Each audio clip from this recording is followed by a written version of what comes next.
So welcome back to Christine's Home Affairs. Meet Coco. This is our 6.5-month-old boxer. Come here, Coco. Come and say hello. She's a little bit wet. She's been playing in the sprinkler. Today I'm going to show you how I make her dog food. We don't give her canned food at all. I don't like all the preservatives and things that go into the food, so we try to eat clean and we try to feed the dog clean food as well. She does get her dry food, her kibble, but I do buy an organic one that has got the least amount of preservatives that I can find. So what I'm doing today is making minced chicken with vegetables, and it's going to have rice in it as well. So we don't generally eat rice and pasta ourselves, but I'm not going to deprive the dog of it. It is a little bit of a filler, but she's getting some rice in her chicken and veggie mix today. So stick around and I'll show you how I make Coco's minced chicken with gravy. You want the bone? You want the bone? Get it! She's nuts. Now, the ingredients I'm going to do for this chicken dog food is some chicken breasts. Now, I buy human food. I don't buy pet mince or anything like that because they put too many fillers in there. So most of the time I'll use human food, although I can't see myself ever eating chicken hearts. I don't even know if people do, but I've got chicken heart, chicken giblets or giblets, they're just chunky bits of something inside, and I've got chicken breast. So I'm going to mince all of this up, and that's the meat part that I'm putting into the food. I buy a great big bulk bag of frozen veggies, and I also freeze my own from the garden. So peas, a great big bag of peas. That's not all of it going in there though. And I get bulk carrots as well, and sometimes I might use cauliflower, broccoli, so you can pretty much put anything in there. Now, I do use pasta, sometimes I use rice. I'll alternate between the different flavoured dog foods. I'll put gravy in there as well, and at the moment I've got lots of squash growing in the garden and some zucchini as well. So this yellow squash, I'm going to chop that up, put that in there as well. But first of all, I've got to mince all the meat bits. So these are the chicken giblets, and rather than having them all whole, I do want to mince it up or chop it up a little bit so that it doesn't chop very well.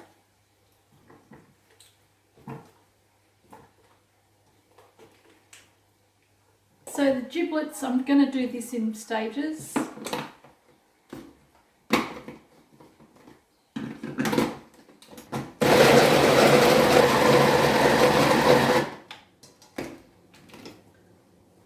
So as I said, it doesn't chop up very well, but it does chop up a little bit, or a little bit better than what it was.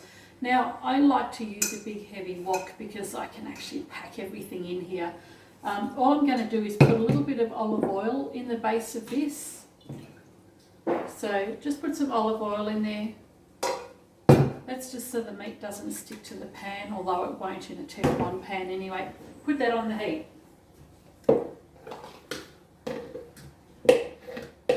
So while my pan's heating up, I'm going to put these giblets in the pan, start frying that, and then I'll do the next lot.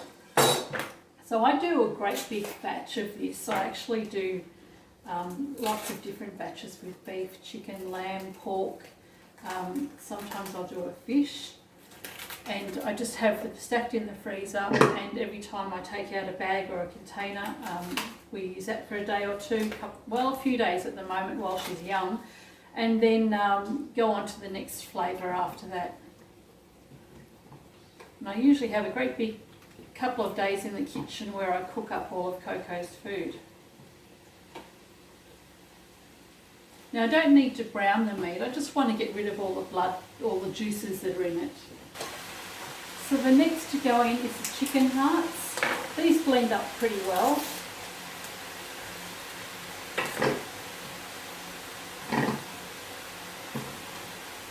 And I know this seems really gross, looks really gross, but I think it's a lot healthier than the dog food that you get in the cans. And I'm saving hundreds of cans, or thousands potentially, of cans going to landfill over the course of, I don't know, 10 or 12 years.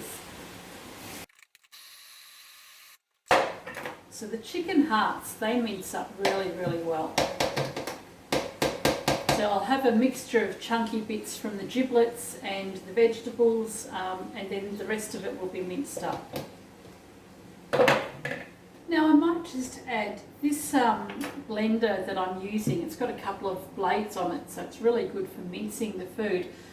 I have a few of these, and this is a dog food dedicated one, so I find that I don't know, look, I clean them, but I just like the idea of having something separate for all the dog food and the, you know, all the blood and guts and everything like that. So I do keep a separate one for the dog. Now these are just chicken breasts, so all I'm going to do is chop those up roughly and then mince them up.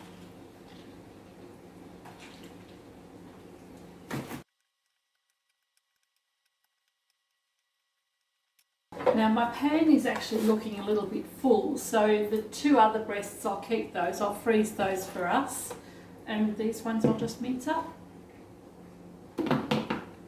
So at the moment I've got the chicken giblets, the chicken hearts and the chicken breast just simmering away in here. There's a lot of liquid in here. So I'm just going to keep mixing that through, and I'll get my veggies organised in just a second as well. So I'll pop this back on the heat. You just want to stir it through so that it's not too lumpy, or so that it doesn't clump together. And we want to cook this through until all the blood is cooked through. And I'll pop that back on the stove. With my peas, it doesn't matter how much you use, it depends on how much meat you're going to cook up. There's really no recipe or quantity list for all of this, and it's pretty much whatever you want to put in here too. So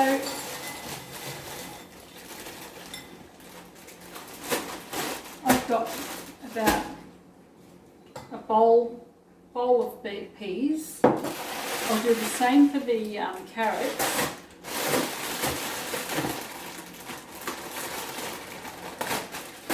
But because the carrots are quite large, I'm going to put those through the blender. So I'll pop the carrots in here. I'm going to put a little bit of water in this as well. Now this will do two things for me. It'll help ease some of the load when it's breaking up the carrots because they're frozen. But I'm also going to clean out the container a little bit as well. Plus I'll be making a gravy, so the extra liquid's going to be good in the bowl, in the pot.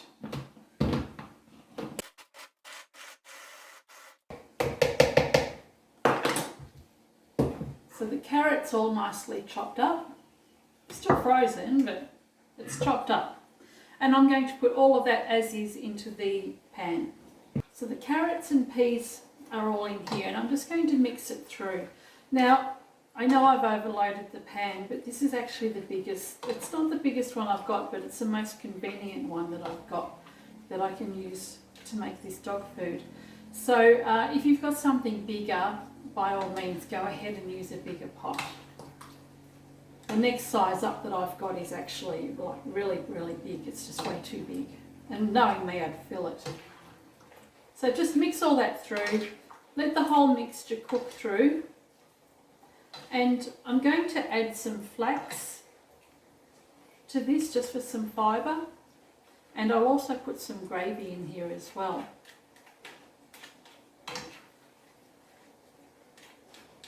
This is just a ground flax meal. You can get a golden flax. This one's a dark one. Doesn't matter which one you use.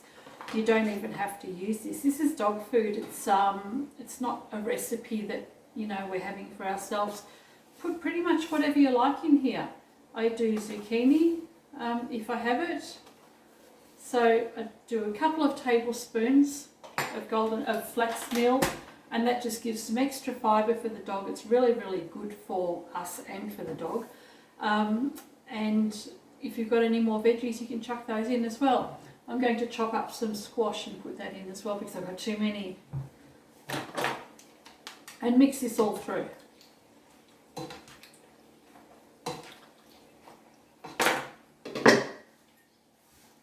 So I'm just going to cut up the squash into big chunks, and that can go into the blender as well. This is pretty much mostly water. Really good for antioxidants, great source of vitamins, great source of fibre. This is beautiful stuff for us and the dog.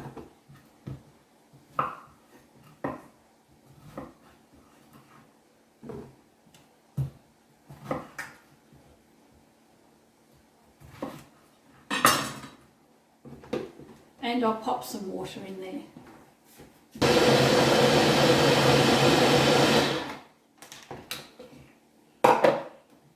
So the squash is all blended. This is a great way to feed your dog or your kids healthy food without them realising it, so they don't see it in the mix. It just goes straight in their bellies. Now, just to clean out my container, what I've done is just put some water in there to make it easier to clean it all out. Put the blender back in. So once you've got your water in there, we're just cleaning out this container now. So I'm just going to put a couple of spoons of gravy in here. This will just give a little bit of extra flavour and also give the dog some gravy in her meat as well. So 2 or 3 tablespoons. There's plenty of water in the pan at the moment.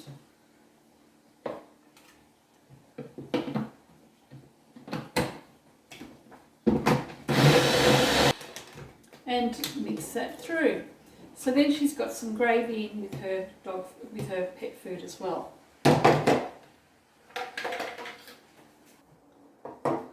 Now the last 2 things I like to put in here are rice or pasta, and because this is a chicken recipe, I'm going to put chicken and rice together. They just seem to go hand in hand.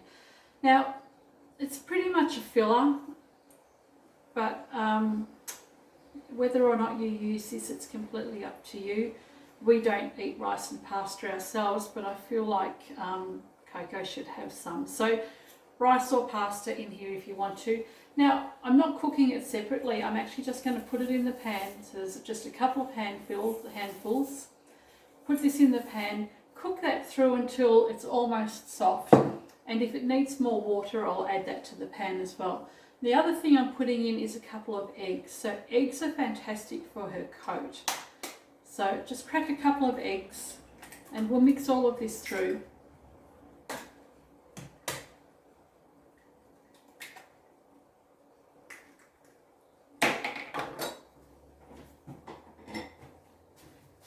And scramble the eggs around. And then just mix everything through. Put it back on the pot, on the stove. Let the rice cook. And as I said, if it's too thick, add some more water because this will thicken up with the gravy that we've added as well. Now my rice mixture has almost cooked through, and you can see this is quite runny, but that's fine because this is going to continue to thicken up as it cools down. I'm going to take it, it's taken off the stove now. I'm going to let this cool right down so that I can bag it up, and the rice will continue to cook. And this is why I don't want to do it on the stove, is because it'll go really gluggy. I don't want Coco to have really lousy food. So the rice will continue to cook through. I have to confess too, this pan was overloaded, so I had to go and fill up another pot, transfer some of the ingredients over there and cook the rest of it on another pot. So she's going to have lots and lots of yummy chicken, rice and veggies. I'll let this cool down and then I'll bag it up or put it into containers. Now I like to mix up her food a little bit, so she'll always get some dry food with her wet food. And here's some that's cooled down earlier. She's already smelled that I'm up to something, so she's hanging around. She's been asleep on the chair all afternoon. And now can smell that there's food coming. So, Hello, Coco.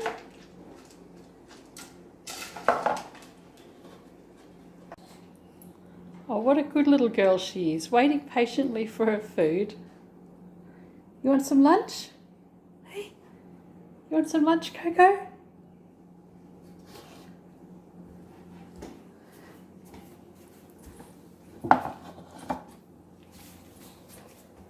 Sit. Coco, sit. Sit. Good girl. She does listen sometimes. Okay.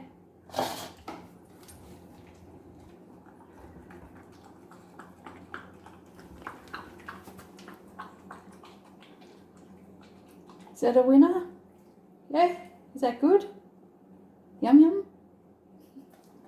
I think that's a winner.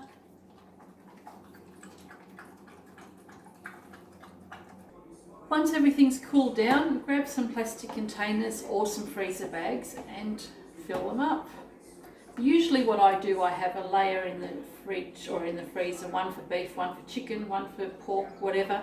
And I'll store all the pork on one layer, the beef on another layer, a little bit of OCD here. And I just put a label on these and I'll rotate what I take out of the freezer every few days.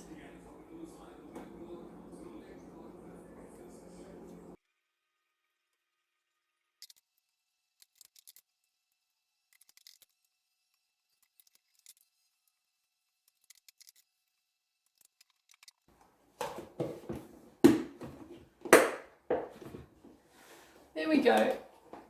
Now that it's all cooled, it's all been packaged up, and I've got probably about a couple of weeks worth of chicken dog food here, and now it's time to go cook something else. Catch you next time.